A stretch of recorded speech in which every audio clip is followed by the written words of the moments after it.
Welcome to another episode where we talk of all things reforms.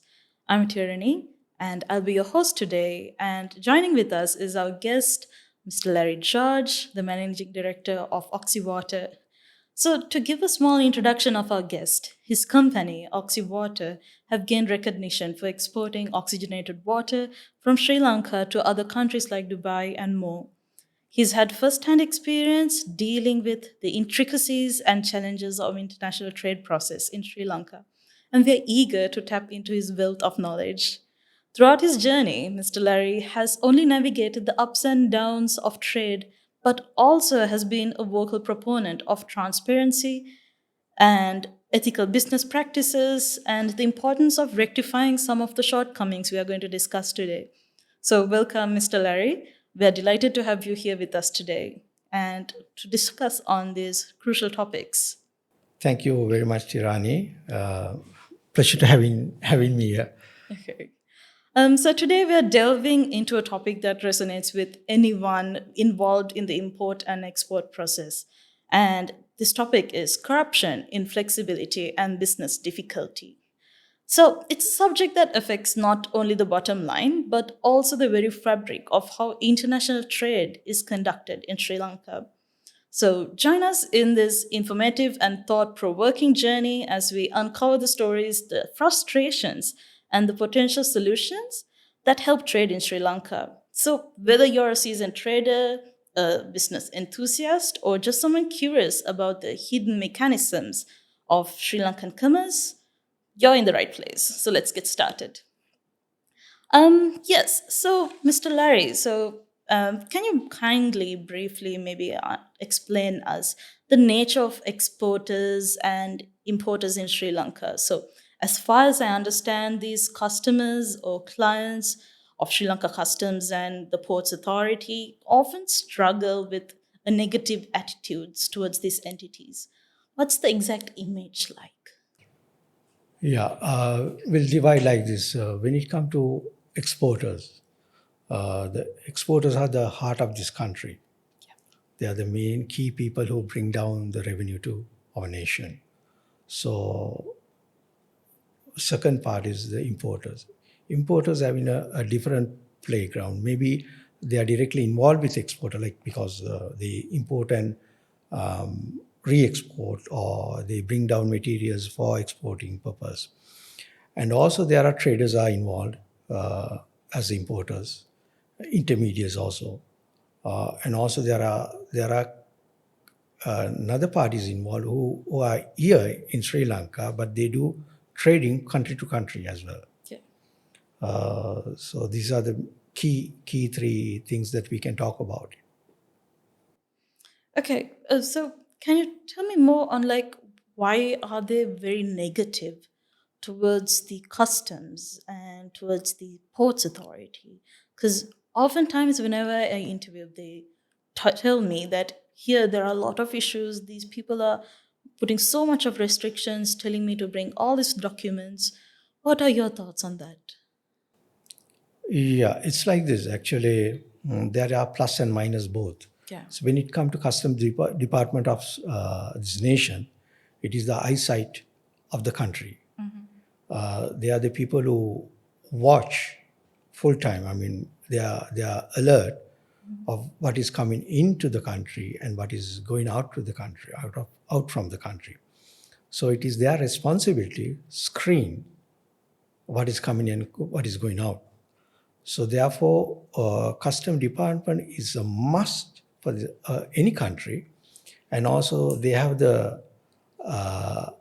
responsibility are very right. I mean, they are the most wanted element of this country.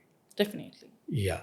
So, but when it comes to export and import as a customers, like if we say, for example, export customer, if they don't have knowledge, then there's an issue of submitting the consignment to through customs to exports. Then again, when it comes to imports also, if they don't know how to handle it, then again it can stuck. So when it gets stuck something, then the bribes are involved or corruption is involved because of the mishandle by the customer Yeah. or the consignee or consigner. So the mainly we have to be blamed, not the customs, but the customer. Right. So basically, what you're saying is that for someone who is new to this, definitely they will have some issues because not having like a thorough knowledge on the ideal process is going to give more opportunity for anyone who is, looking for self-interest opportunities, right? So basically, let's talk about freight forwarders on how their role it is involving in this.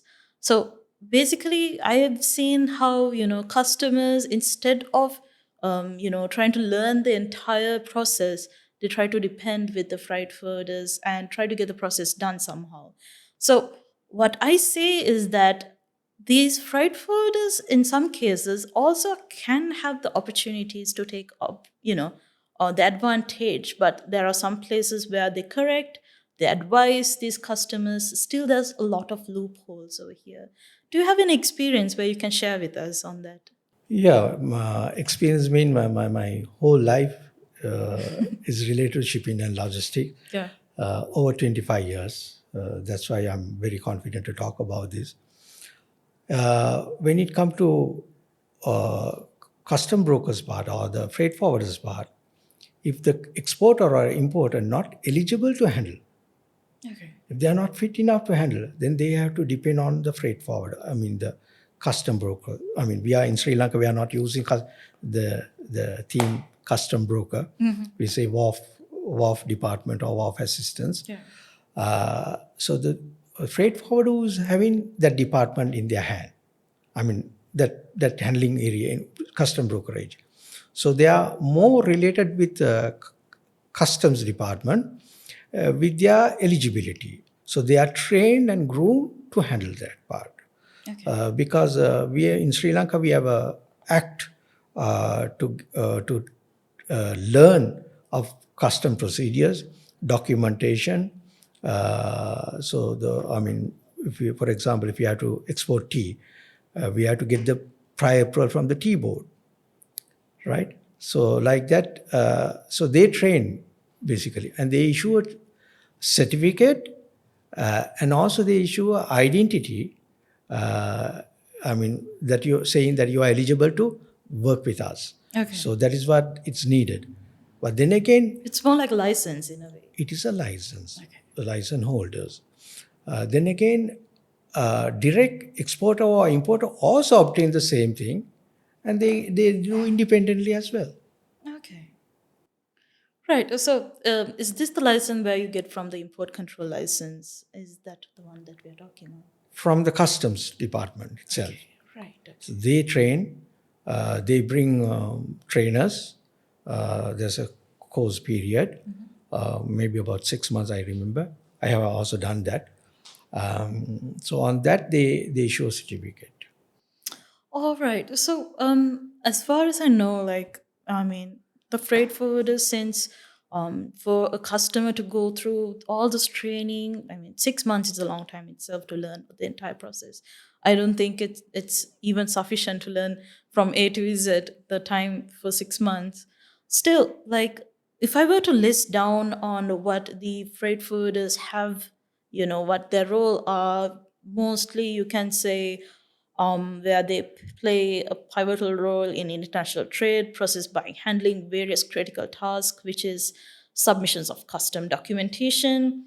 This is also to ensure compliance with international regulations and to secure cargo space, and they can advise on packaging and whether it meets the global standard as well, and also from the product line to airports or for the sea cargo, all those little processes they can advise. So in all these cases, right, if the freight forwarder and the customer basically, and also if the customer doesn't know much on how these little processes are happening, can the freight forwarder actually, I mean, they are important definitely, but are there opportunities where these people can, use this information which the customers provide to the freight forwarder, take more self-interested opportunities in that case? Yes, as I said, I'm from a shipping and logistic background. Yeah. Then again, I switched to 100% an exporter. When I started my company, Honourable Beverages Private Limited, then I had to do everything from the scratch. So, as a startup company, then definitely you need a freight forwarding company to get involved, because then I can, I mean, get away from the whole department of my shipping Yeah. and make use of freight forwarder. It's a benefit actually. So they support with everything.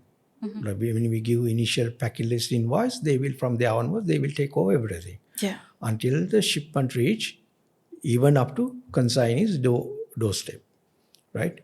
Uh, Including unloading as well.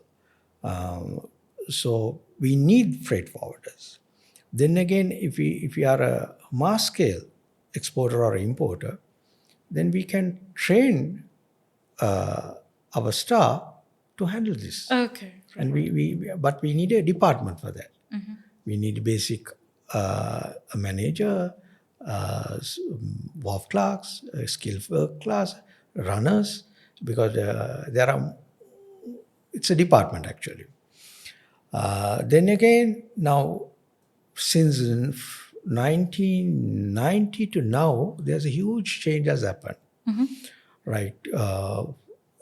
The World Trade Organization, WTO, has insist every country to get into their systems. I mean, it's into one type of system. I was in UAE. It's only less than half an hour to clear a consignment. Really? Less than half an hour. That's impressive in a way. Yes, because we get the documents, we just submit, scan, send, approved, and they send the token for the to remove, pick up the container. So when we give the token to the driver, just go and pick it and come to the container. Okay, that's excellent. So, how is your experience with the Sri Lankan context, basically, comparing to the It's then UAE? that's what. Then if we are not eligible to handle, then we have to depend on freight forwarders. Then the freight forwarder will act on behalf of the customer. Yeah.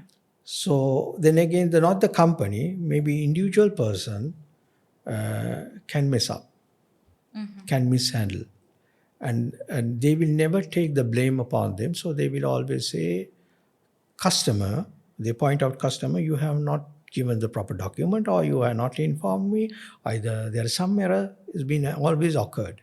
Right. So to present the custom department, we need perfect documents. If there are any queries, yes, can be answered. For that, it can be delayed. So the delay means it's cost. Time is cost. Exactly. Right. So the fear in customer, they might miss the ship. When it comes to exporter, they always think, okay, if I miss the ship, the shipment can be rejected. It will not go on time. Because of that fear, the corruption is getting involved. Okay. Right.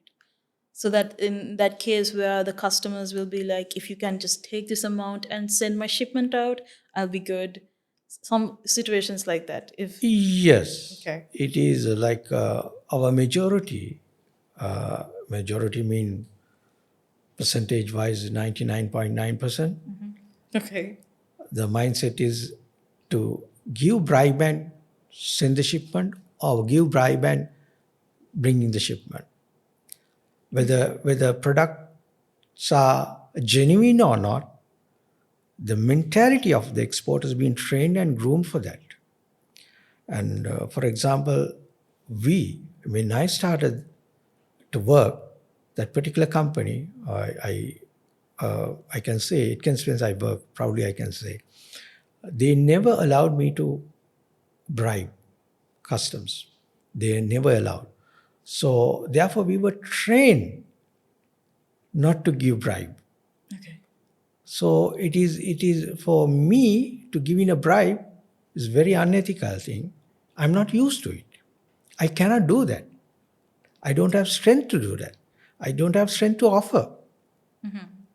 If someone asks even directly, I'm scared. I don't want to do that. I don't want to get involved.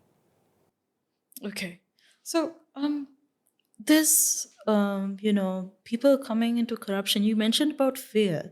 Is it also mean that, the correction time to, correct your errors, whatever the documentation you bring in, and to complete the shipment on time, right, is the case? And people fear that of, let's say, when you have the shipment delayed, there will be additional cost, of course. But like to get things done, still like even to have all these documentations prepared and all, some people, as far as I know, still try to bribe and get things done, even despite having all the documentations in. But the time factor is important in this case. So now, if we were to think on, the recommendations that we can talk on, what are your ideas? Say, it is again that our understanding Yeah. when we are doing something. For example, if we say, if there is no expiry or batch number, then we can't sell this at the market. Yeah. Okay. So at the time of examination, if the custom officer found there is no marking or expiry date, you can't ship. So how can we give bribe and ship this? We can't. Right. Without that, we can't. So it is the same manner. If there is any error even in documents, we should be able to recognize that. Okay, then we have to do it in order. If that is in order, no one can trap you. Okay, so this is where accountability Yes, matters, yes. definitely. So, accountability, when talking about accountability, it depends with work ethics as well.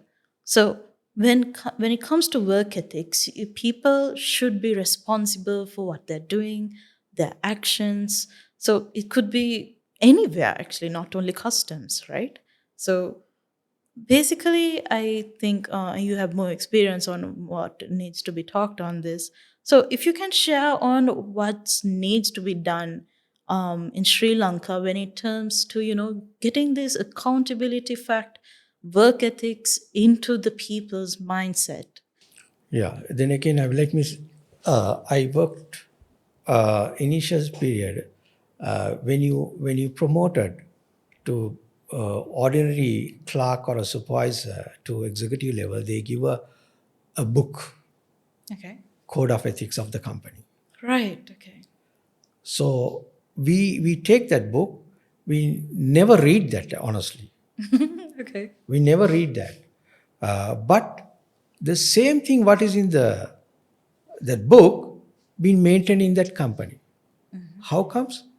Because of the senior people have passed that same thing to the down the line, Okay.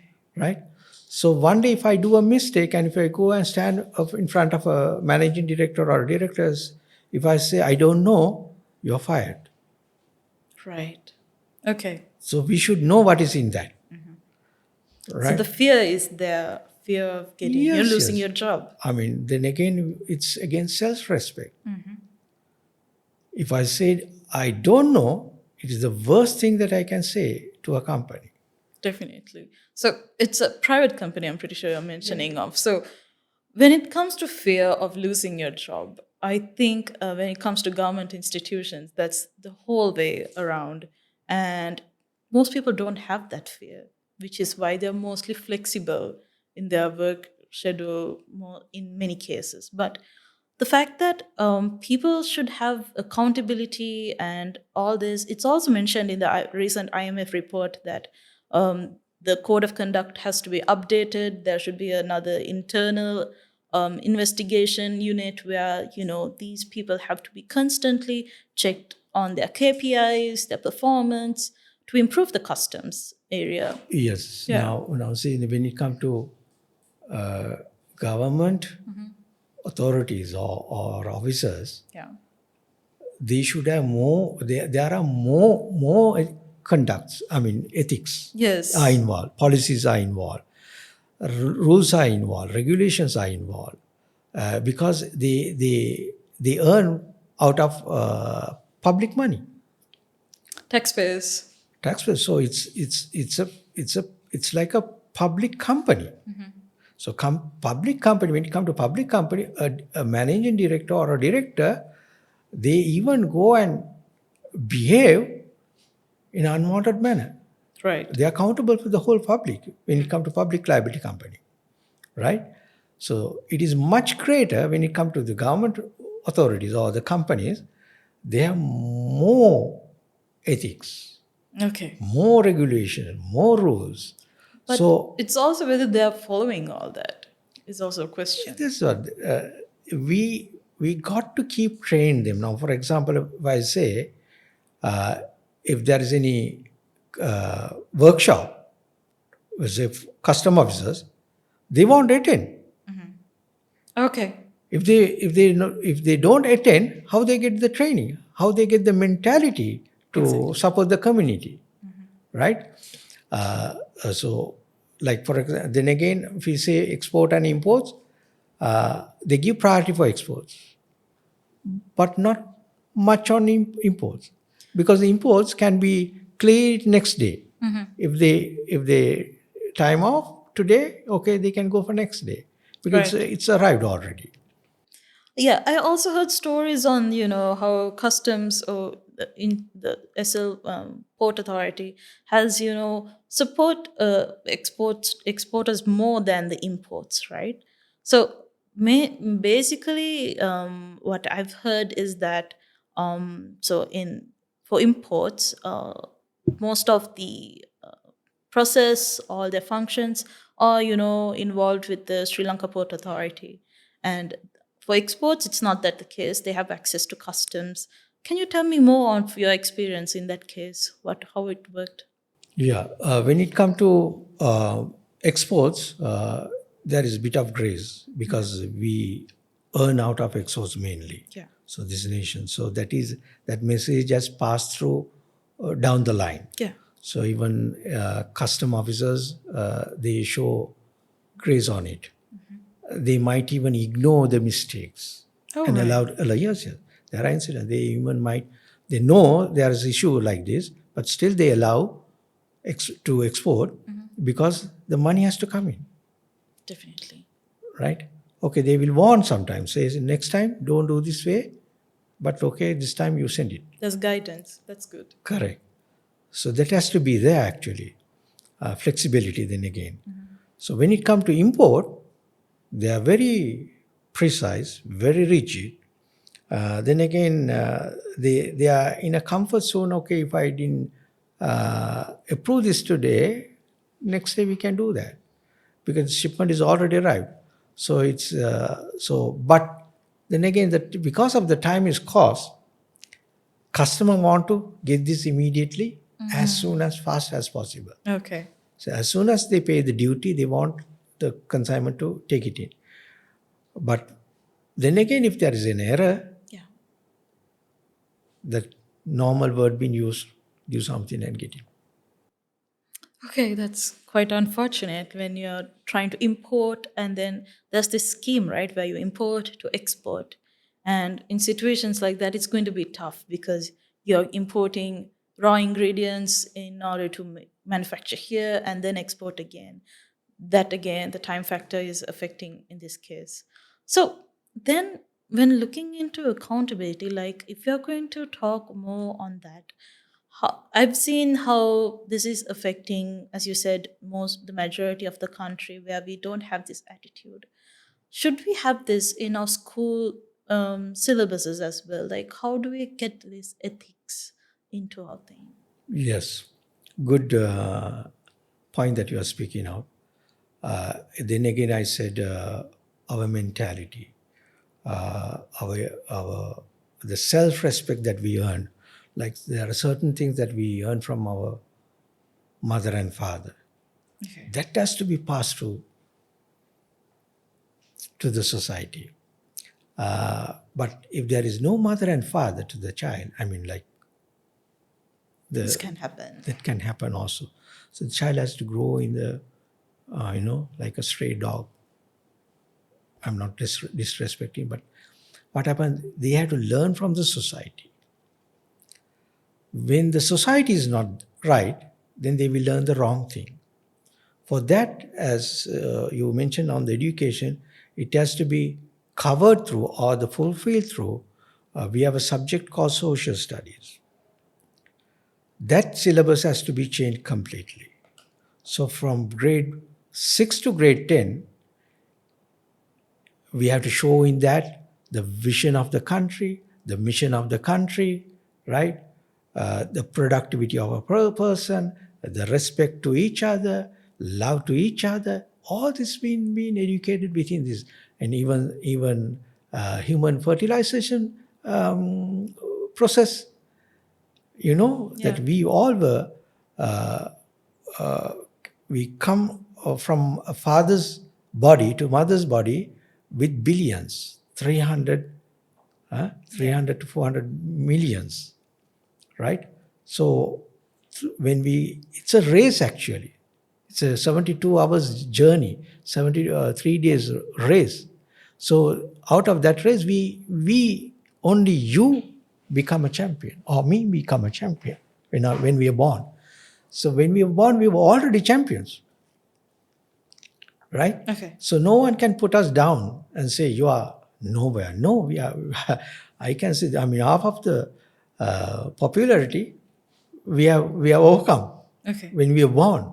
So that value should be there in each one of us. So then we respect ourselves. So we will never get involved in unwanted corruption, right? And we will not allow even to another person to do a wrong thing because we know that person's value. We know my value. I know your values. So like that. So that has to be taught in the subject of social studies education in Sri Lanka. I did mention these things to certain authorities as well, but I haven't seen it implemented because see, within 5 years, the child's mentality is different when they come out of the school. So the next batch, next year, there will be another support for that first group. Yes. And the third, like within 20 years' time, the whole Sri Lanka is different. The whole Sri Lanka is different. So we can become champions of the world if we really want to do that. So Exactly. it's simple things we have to we have to do. What is the cost of this? It's only printing cost. You bring group of people, panel to discuss about this. Okay, let's do a syllabus properly, right? And see how it is. We can communicate and see it's going to be damage the society or not, right? We can see these things. You know, our Sri Lankan, shame to tell, we don't know to use a toilet. We don't know to use a toilet, right? So that's the issue. Yeah. So it has to be it from if home is not teaching that, Yeah. then the school has to do that. Okay. School has to screen that and send that child. So that child can be able to go to a university and comfortably live. Yes. So if not, the university also will become a mess. Which is maybe could be the situation that's happening right now as well. So, to that could be a recommendation exactly, right? So, if you're looking towards a more technical side of recommendation, even Advocata has been stressing more on small win strategies for digital transformation. we have discussed on how to get a QR code as a start. So this could be a consignment based QR code where we have all the information, all of that of the manifestation into this QR code and assign on a consignment. And the other one that we got is from the stakeholder workshop that we were part of, where we have a QR code for that could start from the IRD, and that will be including all the business registration number, the TIN, the VAT, all the basic information which you can provide these, QR codes to relevant authorities where they can scan and get the information instantly. So, what Advocata is looking towards is, since it's difficult to change the institution overnight, it's best for us to go on small steps. And step by step, small wins is okay. And when it comes to now, people, I mean, recently, President Ranil Wickremesinghe has addressed where the IRD, customs, all these revenue departments are not performing well, despite repeatedly saying that things needs to be digitalized for better transparency. Yes, what are your thoughts on digitalization on basically customs and IRD, these revenue departments as well? Yes, there are certain ages, Yeah. Stone Age, and when you come to our age, like when I'm at your age, we were not talking about digital.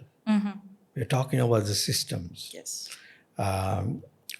World Trade Organization, I mean, I said earlier also, they were insisting bring up system, world system, where it will be documents are precisely invoices are same as like everyone has the same kind of invoice, not the values but the format, the packing list, the certificates. So whosoever take a document, they are able to recognize the document.